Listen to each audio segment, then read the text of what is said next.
तो चलिए शुरू करते हैं। चैनल को सब्सक्राइब करो पहले। हाँ जल्दी करो, मुझे पता है कि आप लोग नहीं करते, वीडियो देखते हो लेकिन सब्सक्राइब नहीं करते। मैं आज आशुतोष जी आपके साथ शुरुआत करना चाहती हूँ। हर वोटर की पहचान होती है, तो बुरके के अंदर जो है उसकी पहचान होनी चाहिए या नहीं होनी चाहिए?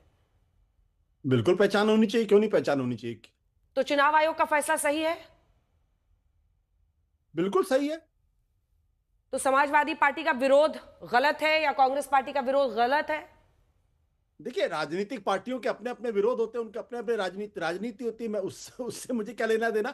लेकिन चुनाव के अंदर अगर वोटर लिस्ट बनी है तो हर वोटर की पहचान होनी चाहिए, उस वोटर के कि वो वाकई में असली वोटर है, असली वोटर नहीं है, क्या कोई उनकी भेष में कोई दूसरा तो नहीं है। लेकिन जहां तक मेरी अपनी जानकारी है, जब भी कोई वोटर किसी पोलिंग बूथ पर जाता है, वोट करता है, तो वहां पर उसकी पहचान सुनिश्चित की जाती है। बिल्कुल। तो अनुराग भदौरिया जी, ठीक है, हाँ अनुराग भदौरिया जी, उनको भी ऐसा लग रहा है, आपकी भी पहचान होती होगी, मेरी भी होती है। ऐसे में बुरके में कोई बिना पहचान के कैसे वोट डाल सकता है? Good question, you are a good question. देखिए इसमें अंजना जी, आपको चुनाव आयोग के और भारतीय जनता पार्टी के भाव को समझने की जरूरत है। ये जो हमारे यहाँ पर्दा और घूंघट जो प्रथा है, ये महिला सम्मान का, सुरक्षा का, शालीनता का और उनके जो उनकी निजता का मामला है। अब उनके निजता के मामले में इंटरफेयर करना चाहते हैं। नहीं तो जो महिलाएं बुर्का नहीं पहनती या घूंघट नहीं पहनती हैं, एक सेकंड गुरुदेव, तो जो महिलाएं बुर्का नहीं पहनती हैं या घूंघट नहीं लेती हैं, एक सेकंड, वो शालीन नहीं है? आपने शालीनता से जोड़ा ना, इसलिए पूछ रही हूँ। आप मुझे बोलने नहीं देंगे, पहले मैं बोलूं फिर आप सवाल पूछ।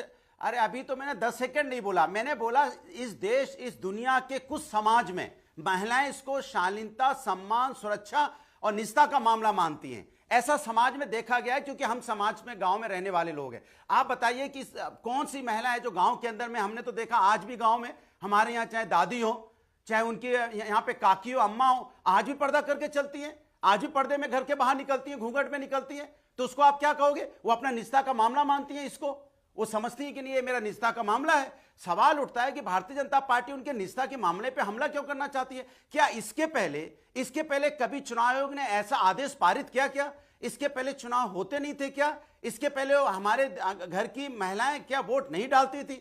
देखिए, सवाल है कि उनकी मंशा है कि समाज के अंदर में किस तरह से, जो समाज में एकता है उसको किस तरह से उनके अंदर में भेदभाव पैदा किया जाए। यह भारतीय जनता पार्टी की राजनीति है और उसमें सहयोग दे रहा है चुनाव आयोग। आप हमारी संस्कृति और सभ्यता पे हमला क्यों कर रहे हो भाई? अरे ये किसी भाई, ये तो आप इसको ऐसे मान लीजिए कि हमारे हिंदुस्तानी समाज की संस्कृति भदौरिया, एक काउंटर क्वेश्चन है भदौरिया जी, मेरा पर्दा और घूंघट। ठीक है, अब एक काउंटर क्वेश्चन पूछ लूं आपसे इजाजत मांग के, परमिशन है? ये जो आप घूंघट को बहुत सारी चीजों से जोड़ रहे हैं कि ये सम्मान से, उनकी सुरक्षा से, उनकी शालीनता से जुड़ा हुआ है, तो एक तो ऐसी महिलाएं जो घूंघट नहीं लेती हैं, बुर्का नहीं पहनती हैं, वो ऐसा नहीं कि वो शालीन नहीं है। ये बड़ी अच्छी बात कही है। पहली बात। दूसरी बात, भाई ये शालीनता या ये बुर्का, ये पर्देदारी तब तो नहीं की जाती, आधार कार्ड बनवाना है, चेहरा दिखाना पड़ेगा। आपको पासपोर्ट में चेकिंग करानी होगी, आपको चेहरा तो दिखाना ही पड़ेगा। हर जगह पर आपको चेहरा तो दिखाना ही पड़ता है। सिर्फ वोटिंग के वक्त ही ये क्यों प्रिविलेज दी जाए? क्योंकि पासपोर्ट, अगर आपको हज के लिए जाना है, वहां पर भी चेहरा दिखाना पड़ता है बुर्का हटा के। बात तो सही है। देखिए अंजना जी, इसके पे आपने बार बार उसको जोर मार रहे हैं आप, सम्मान, शालीनता, सभ्यता। अरे कुछ महिलाएं इसको मानती हैं, तो आप इसको कैसे यहाँ पे डिनाई कर सकते हैं? सबका अपना अपना तौर तरीका है। ठीक है, कुछ महिलाओं का तौर, हमारी अम्मा पर्दा करके चलती हैं, वो इसको शालीनता, सभ्यता और सम्मान का हिस्सा मानती हैं, सुरक्षा का हिस्सा मानती हैं। वो उनकी सोच है, तो उनकी सोच को हम कैसे बदल सकते हैं? जरा आप बता दीजिए। नहीं, आपको सोच बदलने के लिए तो पूछा ही नहीं मैंने। सवाल से भागिए मत, सवाल से भागिए मत। वो सिर्फ सवाल का शुरुआती हिस्सा था। सवाल ये, हाँ सवाल पे आ रहा हूं। आधार कार्ड, जब आप आधार कार्ड में जाते हैं फोटो खिंचवाने के लिए, तो क्या आपने देखा कि आधार कार्ड में बिना चेहरे के फोटो खिंचवाई जाती है? कभी आपने देखा क्या? चेहरे से फोटो खिंचवाते हैं ना। वोटर में पहले भी वोटिंग होती थी, जब वोट डालने जाते थे तो उनको एक तरह, सुन लीजिए ना, एक तरह से उनका आई कार्ड और उनको एक सम्मान पूर्वक उनकी जांच होती थी ना। अचानक ये लाइन चुनाव आयोग को ऐड करने की क्या जरूरत पड़ गई कि घूंघट में, पर्दे में आएंगे तो आपको चेक किया जाएगा? भाई अचानक ऐसा क्या आ गया? क्या हम पे अविश्वास खत्म हो गया हिंदुस्तानी महिलाओं पे? जो घूंघट में रहती हैं उस पर क्या इस समाज में या भारतीय जनता पार्टी के और जो चुनाव आयोग के उन पे भरोसा उठ गया है, उन पे विश्वास नहीं रहा है कि घूंघट में जो आएगा वो गलत हो सकता है? ऐसा अविश्वास पैदा क्यों करना है? ऐसा अविश्वास पैदा क्यों हो रहा है? सवाल ये है, हमारे देश के अंदर में हमारी महिलाओं पर अविश्वास पैदा करने की आपने सवाल को डिफ्लेक्ट कर दिया, लेकिन मैंने आपको बहुत लंबा वक्त दिया था। मुझे उम्मीद भी नहीं थी कि आप इस सवाल का जवाब देंगे, क्योंकि बहुत डायरेक्ट सवाल है। हज के लिए चेहरा दिखाते हैं, आधार कार्ड के लिए दिखाते हैं, जो भी राशन कार्ड बनना हो सबके लिए चेहरा दिखाना ही पड़ता है। तो फिर वोटिंग के समय में बुर्के में जो लोग ये कहते हैं हम चेहरा नहीं दिखाएंगे, उनकी जांच, और वो भी आंगनबाड़ी महिलाओं को वहां पर रखा जा रहा है, काम करने वाली आंगनबाड़ी दीदियों को। राकेश त्रिपाठी जी, आरोप यही है ना? आरोप ये लगता है क्योंकि चाहे वो आपकी हैदराबाद में उम्मीदवार रही हो, जिन्होंने जबरन खुद ही वहां पर जितनी बुरके में महिलाएं थी उनकी खुद ही जांच शुरू कर दी, उठा के बुरका, या फिर अलग जगहों पर, ये आरोप लगता है कि आप लोग जानबूझकर टारगेट करते हैं मुस्लिम समुदाय को, इसीलिए उससे जोड़ा जा रहा है और विपक्ष उसको जोड़ रहा है। इसका जवाब क्या है? देखिए अंजना जी, ये पिछले दशकों में हमने देखा है, पिछले दशक में विशेष तौर पर मैं घटनाओं का उल्लेख करके आप कहेंगे तो मैं तिथिवार बता दूंगा। 4 मई 2023 उत्तर प्रदेश में नगर निकाय के चुनाव में चंदौसी संभल में 4 महिलाओं को गिरफ्तार किया गया, जिसमें एक नाबालिग 14 वर्ष की महिला जो बुर्का नसी होकर के फर्जी तरीके से वोट डालने के लिए जा रही थी। संत कबीर नगर में, गाजियाबाद में, दातागंज, बदायूं में 4 महिलाएं गिरफ्तार की गई अलग अलग स्थानों पर, और कई जगहों पर महिलाओं की आड़ में बुर्के में पुरुष भी गिरफ्तार किए गए, बुर्का ओढ़ करके वोट करने के लिए पहुंच गए थे।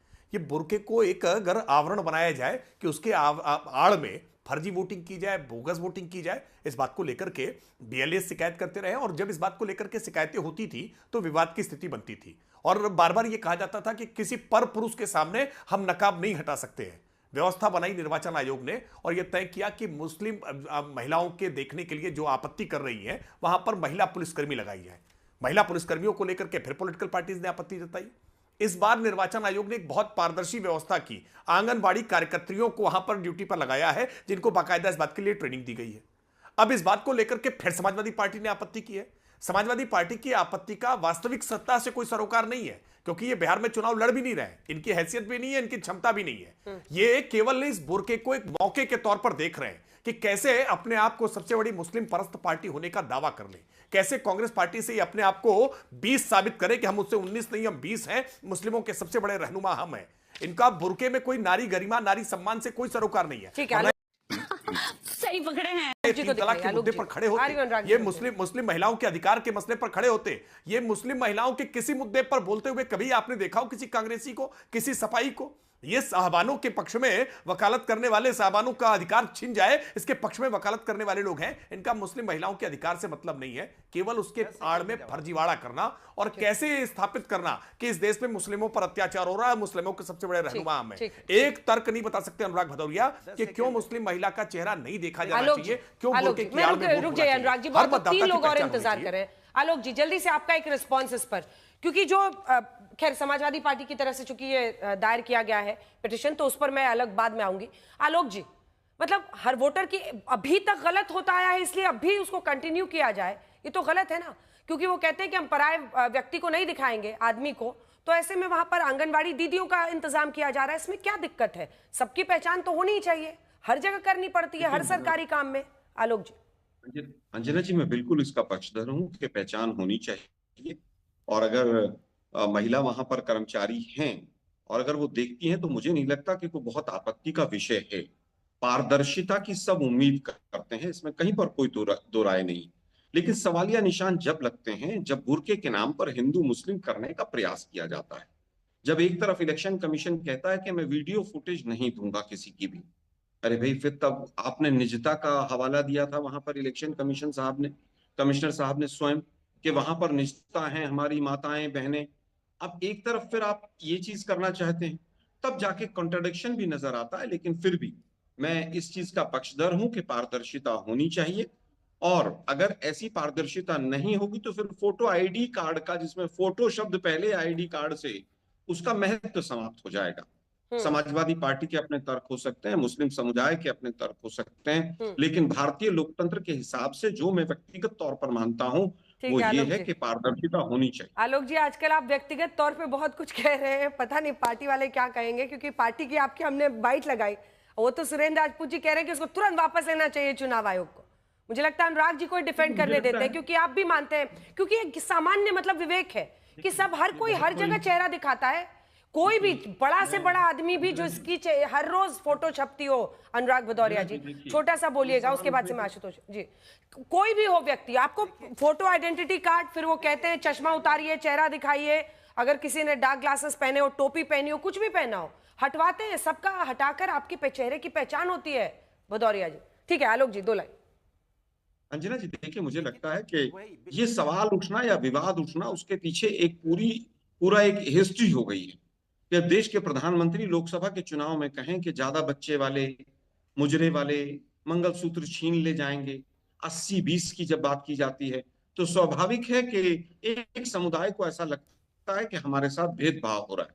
लेकिन पारदर्शिता होनी चाहिए, लेकिन बुरके से केवल पारदर्शिता आएगी मैं ऐसा भी नहीं मानता हूं। पारदर्शिता तो जो SIR में आनी थी वो तो कचूंबर ऑलरेडी इलेक्शन कमीशन निकाल चुका है। जब 1 करोड़ के करीब वोटर संदिग्ध हों तो ठीक है, मैं इस पर लौटूंगी। अनुराग भदौरिया जी, कमीशन ने पूरी पारदर्शिता को जल्दी से, ये रिटर्निंग ऑफिसर के पृष्ठ, मैंने मेरे हाथ में आपका ज्ञापन है। अरे सवाल तो सुनिए ना, सवाल तो सुनिए।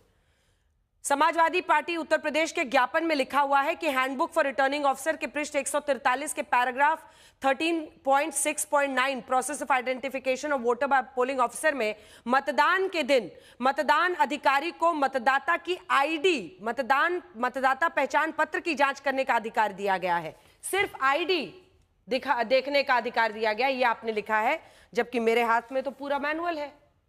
इसमें साफ साफ लिखा हुआ है process of identification of voter by polling officer. दिखाइए जूम इन करके, मेरे हाथ में, और उसको मैंने हाईलाइट किया हुआ है। सिर्फ आईडी देखने का नहीं है, उसमें प्रॉपर आइडेंटिफिकेशन के लिए कहा गया है कि वो आइडेंटिफिकेशन कर सकते हैं वोटर का। ये है, ये पूरी लाइन है, process of identification of voter by polling officer. अब मैं बोल लूं? अब मैं बोलूं? बोलिए ना, आप ही से पूछा है। अबे जल्दी बोल, कल सुबह पनवेल निकलना है। देखिए सवाल है, देखिए डिबेट में देखिए भारतीय जनता पार्टी की अब चालाकी देखिए। मैंने क्यों बोला कि इनके भाव गलत हैं, ये समाज के अंदर में भेदभाव की राजनीति करना चाहते हैं। झूठ बोल रहा है। बार बार देखिए बीजेपी के प्रवक्ता बुर्का शब्द का तो इस्तेमाल कर रहे हैं,